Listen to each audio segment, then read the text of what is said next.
Hello friend, नमस्कार।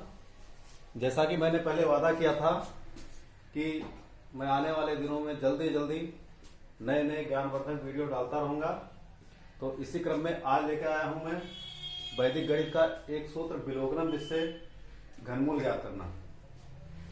जैसा कि नाम से विलोकनम निश्चय, विलोकनम यानी संख्या को देख कर ही उसका घनमूल बता देना। देखिए इसमें हमको करना क्या होता है। इसमें हमें सबसे पहले क्या करना होता है, घन पहाड़ा याद करना होता है। जैसे 1 का घन 1, 2 का घन 8, 3 का घन 27, ऐसे करके हमें घन पहाड़ा याद करना है। जितना ज्यादा पहाड़ा याद कर लेंगे उतने बड़े बड़े सवाल हम आसानी से लगा सकते हैं।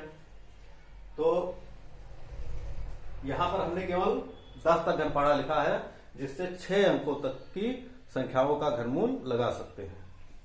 तो देखिए कैसे लगाएंगे।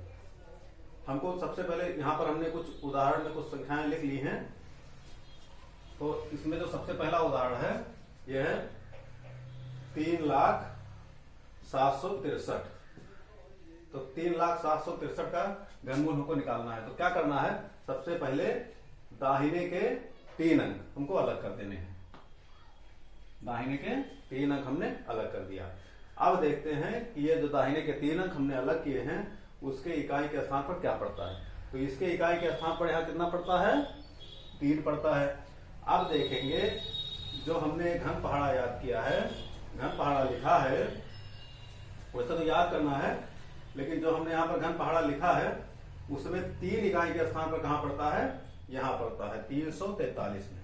अब 343 किसका घन है, 7 का घन है।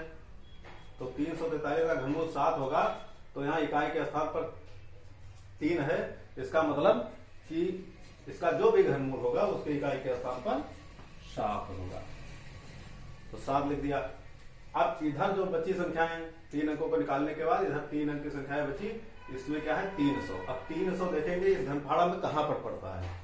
तो 3 यहां कहां, 300 जो है ये इस घनपहाड़ा में कहां पर पड़ता है, ये पड़ता है 216 और 343 के बीच। तो क्या लिखेंगे यहां पर, क्योंकि ये 216 तक ही जाएगा, 343 तो इससे बड़ा हो जाएगा 300 से, तो 216 तक ही जाएगा। तो 200 जब घन पहाड़ा पड़ेंगे तो केवल 216 तक जाएगा। तो यहां पर हम क्या लिख देंगे, 216 का घनमूल कितना है, 6। इसका जो है घनमूल आ गया 67। चेक कर सकते हैं आप, कहीं भी कैलकुलेटर से चेक कर सकते हैं। इसका घन निकालेंगे इतना ही आएगा। अब आगे वाली संख्याओं में देखते हैं। तो यहां भी 3 अंक निकाल लिया। इसके इकाई के स्थान पर क्या है, 8। तो 8 देखते हैं किसके घन में पड़ता है, 2 के घन में 8 पड़ता है। तो यहां लिख देंगे 2। फिर इधर क्या बचा, 140। 140 कहां पर पड़ता है, 140, 125 और 216 के बीच पड़ता है। तो 125 तक है, 125 का घनमूल है 5। तो यहां लिख देंगे 5। इसका घनमूल हो गया 52। तीसरा उदाहरण देखते हैं। 3 अंक बाहर कर दिया। अब इसमें इकाई के स्थान पर क्या है, 9। अब 9 देखते हैं यहां किसके घर में पड़ता है, तो 9 के ही घर में पड़ता है। तो यहां लिख देंगे 9। फिर अब देखते हैं इधर 493 बचा। तो ये 493 कहां पर पड़ेगा, ये घन पहाड़ा में 343 और 512 के बीच में पड़ेगा। तो 343 और 512 के बीच पड़ेगा। तो केवल 343 तक गया। तो 343 किसका घन है, 7 का। तो यहां लिख देंगे 7, यानी ये 79 का घन है ये संख्या। आगे देखेंगे,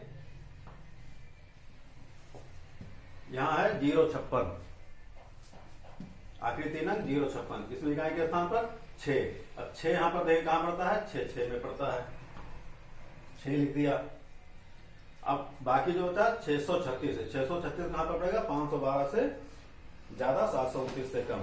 तो कहां तक गया, 512 तक। तो 512 किसका घन है, 8 का। तो यहां लिख देंगे 8, यानी इस संख्या का घनमूल हो गया 86। अब आगे देखते हैं। इसके 3 अंक बाहर कर लिया। तो ये इकाई के स्थान पर 7 है। 7 देखते हैं यहां कहां पर पड़ता है, 7 पड़ता है आपका 3 के घन में।